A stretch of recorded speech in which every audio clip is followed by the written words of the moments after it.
A billionaire discovers an unconscious, injured black boy outside his mansion. What happens next will leave you speechless. On a chilly autumn night, Nicholas Cole, a reclusive billionaire, sat in the solitude of his study, surrounded by the warmth of polished mahogany and the flickering glow of a grand fireplace. The room reflected his life, a world of excess, but one devoid of connection.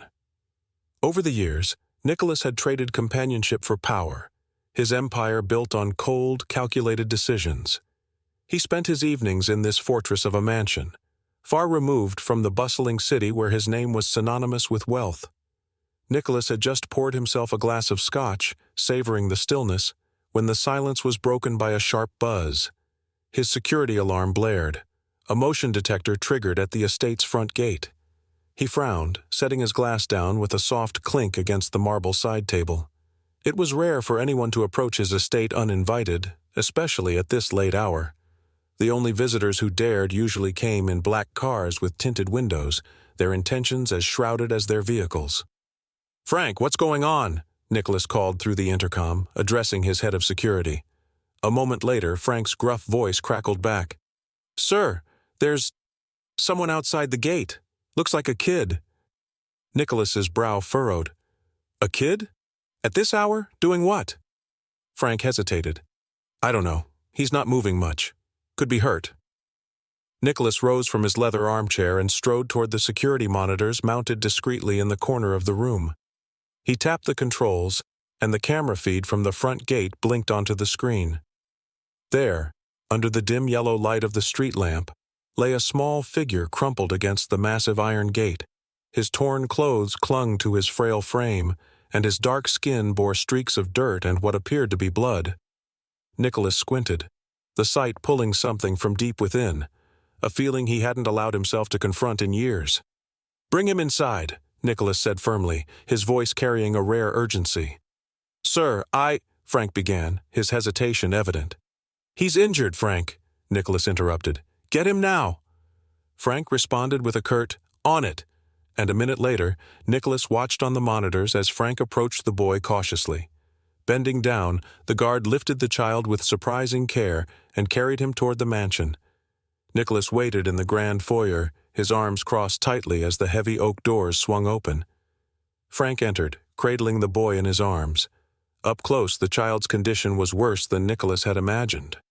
The boy couldn't have been more than 13, his face streaked with dirt and his forehead marked by a deep gash that still oozed blood. His breathing was shallow, his chest rising and falling in weak, uneven gasps. "Set him down here," Nicholas instructed, gesturing to the long leather couch that stretched along one side of the foyer. As Frank gently lowered the boy onto the couch, Nicholas knelt beside him. The billionaire's sharp eyes, usually so detached, scanned the child's injuries. His clothes were torn, his hands scraped raw, and his legs bore signs of running through the unforgiving terrain of the woods that bordered the estate. "Call the doctor," Nicholas said without looking up. "Tell them to get here immediately." Frank nodded and pulled out his phone, stepping aside to make the call. Nicholas remained where he was, uncharacteristically still, his gaze fixed on the boy's face. He looked so small, so fragile. The billionaire felt something stir inside him, an ache he hadn't felt since he was a young man, before the world taught him that vulnerability was a weakness. The boy stirred faintly, his lips parting as he struggled to speak. Nicholas leaned in, his ear close to the boy's mouth. The voice was barely audible, a whisper so soft it could have been mistaken for a breath. "Help! My brother!" the boy murmured before his head lolled to the side, his body going limp once more. Nicholas straightened, the words echoing in his mind. His brother? Was there another child out there, a sibling lost in the woods or injured nearby? The thought of leaving another child in danger was unbearable, though Nicholas didn't fully understand why he felt this way. He was a man who had built his life on logic and efficiency, not compassion. Frank returned, his phone still in hand. "The doctor's on their way," he reported. "Should be here within the hour." "Good," Nicholas replied curtly. "And send a team to search the grounds. If this boy has a brother, we need to find him." Frank hesitated, then nodded. "Yes, sir." As Frank disappeared into the night to coordinate the search, Nicholas turned back to the boy. He pulled a soft blanket from a nearby chair and draped it over the child's trembling body. For the first time in years, Nicholas felt the weight of responsibility, not for his business empire or his vast fortune, but for a life that had somehow fallen into his care. The billionaire returned to his study, but the warmth of the fire no longer comforted him. His thoughts were consumed by the boy's fragile form and the whispered plea for help. Who was this child? How had he ended up here, so injured and alone? And what kind of danger had he fled to find himself collapsed at the gates of a man like Nicholas Cole? Whatever the answers, Nicholas knew one thing. The boy's story was far from over, and for reasons he couldn't yet explain, he felt compelled to see it through. The night passed slowly, the quiet of the mansion broken only by the occasional sound of footsteps or the crackling of the fireplace. Nicholas remained in the sitting room near the boy's guest room, his thoughts churning. For a man who had always prided himself on control, the events of the past few hours left him unsettled. Who was Elijah? What had happened to him, and where was his brother now? In the morning, the boy stirred. When Nicholas entered the room, Elijah's wide, fearful eyes met his. Nicholas was struck by how small he looked in the oversized bed, wrapped in layers of blankets. The boy tensed as Nicholas approached, but the billionaire raised his hand slightly in a gesture of reassurance. "It's all right," Nicholas said gently, sitting down in the chair beside the bed. "You're safe here. My doctor treated your injuries. How are you feeling?" Elijah blinked, his lips dry and cracked. "Thirsty," he murmured. Nicholas nodded and called for water, which a staff member promptly brought. Elijah drank slowly, his small hands gripping the glass tightly. When he finished, Nicholas leaned forward, his voice soft but steady. "Can you tell me your name?" The boy hesitated, clutching the edge of the blanket. "Elijah," he said finally, his voice barely above a whisper. Nicholas nodded. "Elijah, that's a strong name. I'm Nicholas. Can you tell me what happened?" Elijah glanced away, his face shadowed by the weight of his memories. "My brother and we were living on the streets," he began, his voice cracking. "Our mom, she died last year. We didn't have anywhere to go after that. We tried staying in shelters, but it was crowded and we didn't always feel safe. My brother Malik said we'd be better off on our own." Nicholas listened intently, his jaw tightening as he imagined two children fending for themselves in the city. "How old is Malik?" he asked. "He's 16, Elijah replied. "He always looks out for me. He tried to protect me." "What happened that night?" Nicholas pressed, his voice careful not to betray the anger simmering beneath his calm exterior. Elijah swallowed hard, his hands trembling as he spoke. "We were in an alley, trying to sleep. These men showed up. They were yelling, calling us names. Malik told me to run, so I did. I didn't want to leave him, but he said I had to." Tears welled up in Elijah's eyes, his voice breaking as he added, "I ran into the woods and kept going. I got lost. I tripped on something, and that's the last thing I remember." Nicholas leaned back, his heart heavy. Elijah's story painted a grim picture of survival, one that Nicholas had never imagined for anyone, let alone a boy so young. "Malik told you to run to protect you," Nicholas said softly. "That was brave of him." Elijah nodded, wiping his face with the back of his hand. "I don't know where he is," he whispered. "What if something happened to him?" Nicholas exhaled deeply, his mind already formulating a plan. "We'll find him," he said firmly. "But first, you need to rest and get stronger." Over the next few days, Nicholas's mansion became a sanctuary for Elijah. The staff, though unused to their employer showing concern for anyone, quickly adapted to his orders. Fresh clothes, warm meals, and medical check-ins became part of Elijah's routine. Slowly, the boy's strength began to return. Despite his initial wariness, Elijah began to trust Nicholas. The billionaire often sat with him, asking about his life, his favorite books, and the places he'd visited with Malik. Elijah spoke hesitantly at first, but as Nicholas listened without judgment, the boy began to open up. He talked about Malik's resourcefulness, how his brother had kept them fed and safe despite their circumstances. "Malik always said we'd find a way," Elijah said one evening, his voice tinged with a quiet hope. "He never gave up." Nicholas found himself captivated by Elijah's resilience. Despite everything he had endured, the boy held on to a core of strength and determination that Nicholas hadn't seen in years, not even in himself. Elijah's story began to rekindle something in Nicholas, a long-buried sense of purpose that he hadn't felt since his early days of building his company. But the reality of Malik's absence loomed over their conversations. Every time Elijah spoke of his brother, Nicholas saw the flicker of fear in his eyes, the unspoken worry that Malik might not have survived. Nicholas knew they had to act quickly, and as Elijah grew stronger, Nicholas began working behind the scenes to find the missing boy. One morning, as Elijah sat at the dining table eating breakfast, Nicholas joined him, a determined expression on his face. "Elijah," he said, his voice steady, "I've hired people to help find Malik. We'll start with the area where you last saw him. I need you to tell me everything you remember." Elijah looked up, his eyes wide. "You're really going to help me find him?" Nicholas nodded. "I am," he said firmly. "You've been through enough. It's time someone looked out for you and your brother." For the first time since he had arrived at the mansion, Elijah smiled, a small, tentative smile, but a smile nonetheless. And for Nicholas, it was a moment that reminded him of the power of connection, the impact of extending a hand to someone in need. The search for Malik was just beginning, but Nicholas was determined. For years he had wielded his wealth as a shield, a barrier between himself and the world.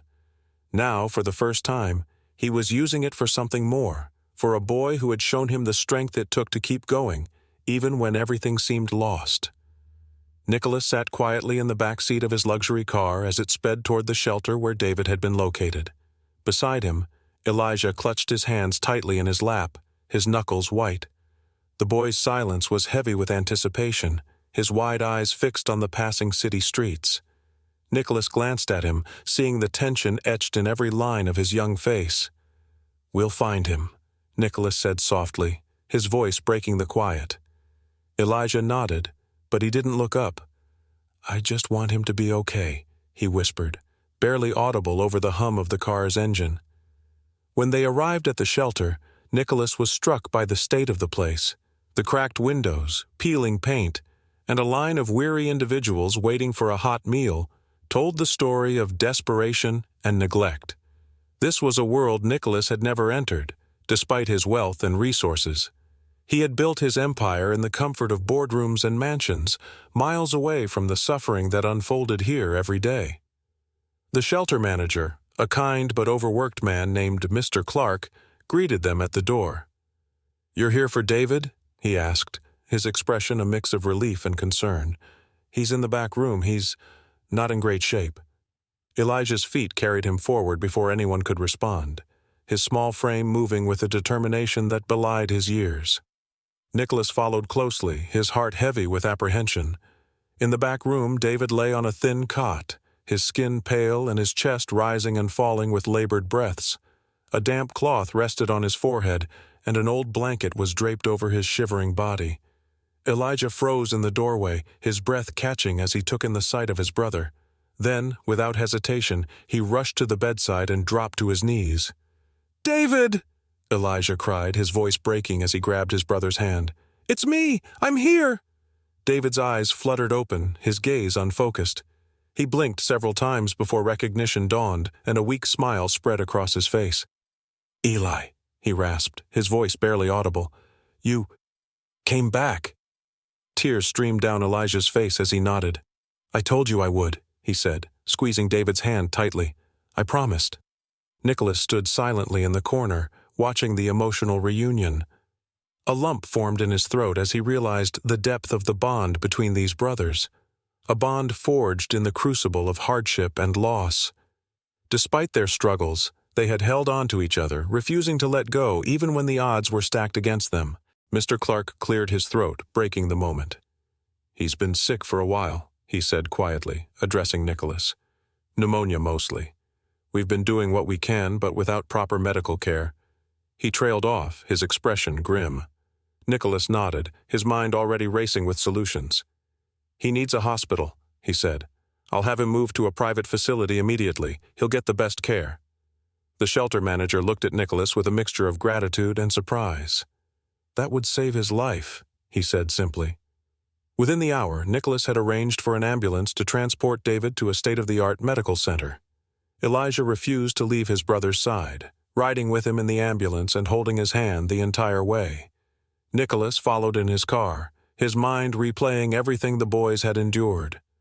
At the hospital, David was stabilized and admitted for treatment. As doctors worked to clear his infection and strengthen his weakened body, Elijah sat in the waiting room, his face pale with exhaustion. Nicholas sat beside him, his presence a quiet reassurance. "You saved him, you know," Nicholas said after a long silence. "If you hadn't come to my gate that night, I don't know what would have happened."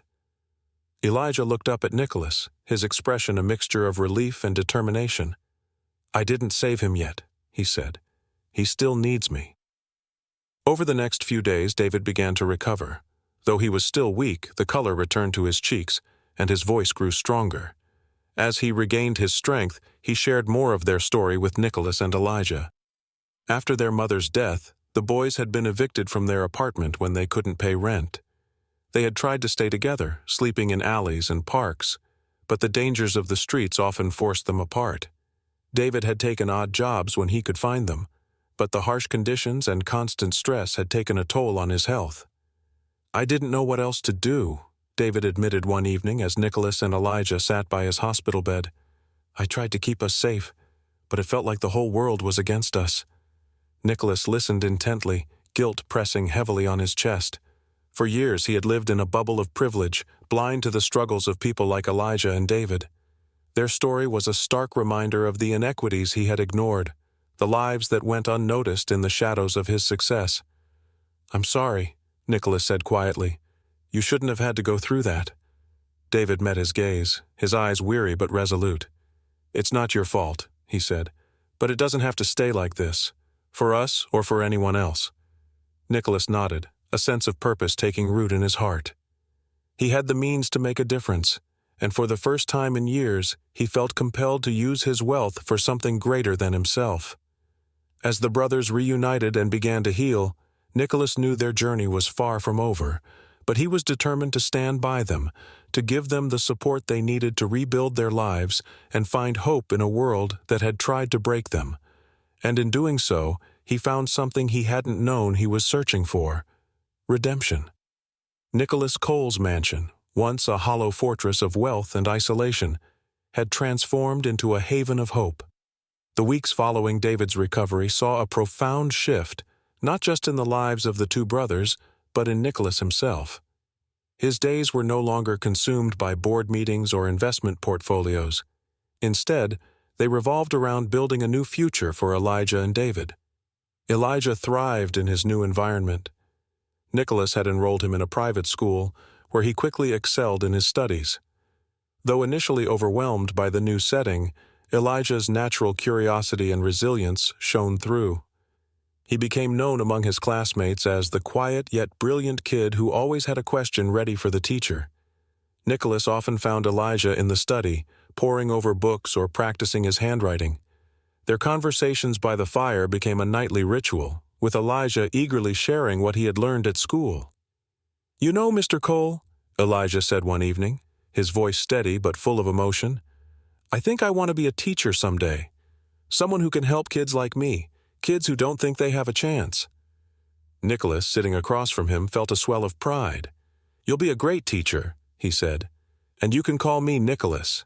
David, meanwhile, had been slower to adjust but was making strides of his own. Having spent years fending for himself and protecting his younger brother, David carried a deep sense of responsibility. Nicholas saw this in him and decided to channel it into something productive. He hired a career coach to work with David, helping him explore his interests and skills. It wasn't long before David discovered a knack for problem-solving and leadership. "You remind me of myself when I was younger," Nicholas told David one afternoon as they worked together in the mansion's office. "You've got the drive and the determination. All you need is the right direction." David regarded Nicholas cautiously, still hesitant to fully trust him. "Why are you doing all this?" he asked. Nicholas paused, his expression softening. "Because I can," he said simply. "And because I've made mistakes. Helping you and your brother, it's helping me too." Nicholas's transformation wasn't limited to the mansion. The experience with Elijah and David had opened his eyes to the systemic issues that had forced them onto the streets. He began attending community meetings, speaking with social workers, and funding shelters and youth programs. What started as a personal act of redemption grew into a larger mission to give others the same second chance he had offered the brothers. At the culmination of these efforts, Nicholas organized a charity gala to launch a new initiative, a foundation dedicated to supporting homeless youth and providing them with education, housing, and job training. The gala was a grand affair, attended by CEOs, philanthropists, and community leaders. But for Nicholas, the most important attendees were Elijah and David, who stood by his side as he addressed the crowd. "These two boys reminded me of something I had forgotten," Nicholas said, his voice steady and clear. "That every life has value, and sometimes the smallest act of kindness can change the world. They came to my doorstep with nothing but their will to survive, and in helping them, I found something far greater than wealth. I found purpose." The audience erupted into applause, but Nicholas wasn't looking at the crowd. His eyes were on Elijah and David, who stood beside him with proud smiles on their faces. For the first time in years, Nicholas felt like he was exactly where he was meant to be. After the gala, as they returned to the mansion, Elijah looked up at Nicholas and said, "You didn't just save us. You gave us a family." Nicholas felt his throat tighten. "You've given me a family too," he replied. The mansion became more than just a place to live for Elijah and David. It became a true home. The brothers no longer lived in fear of what the next day would bring. They had stability, opportunity, and the unwavering support of a man who had once been a stranger, but had become their greatest ally. Years later, as Elijah stood in front of a classroom teaching his first group of students, and David launched his own business, they both carried with them the lessons of resilience, kindness, and the belief that second chances could change lives. And for Nicholas, who watched their journeys unfold, the brothers were living proof that it was never too late to make a difference, not just for others, but for oneself. The story you just watched is fictional, created to explore themes of compassion, humanity, and the unexpected connections that change lives. Its purpose is to raise awareness and inspire empathy in our daily interactions.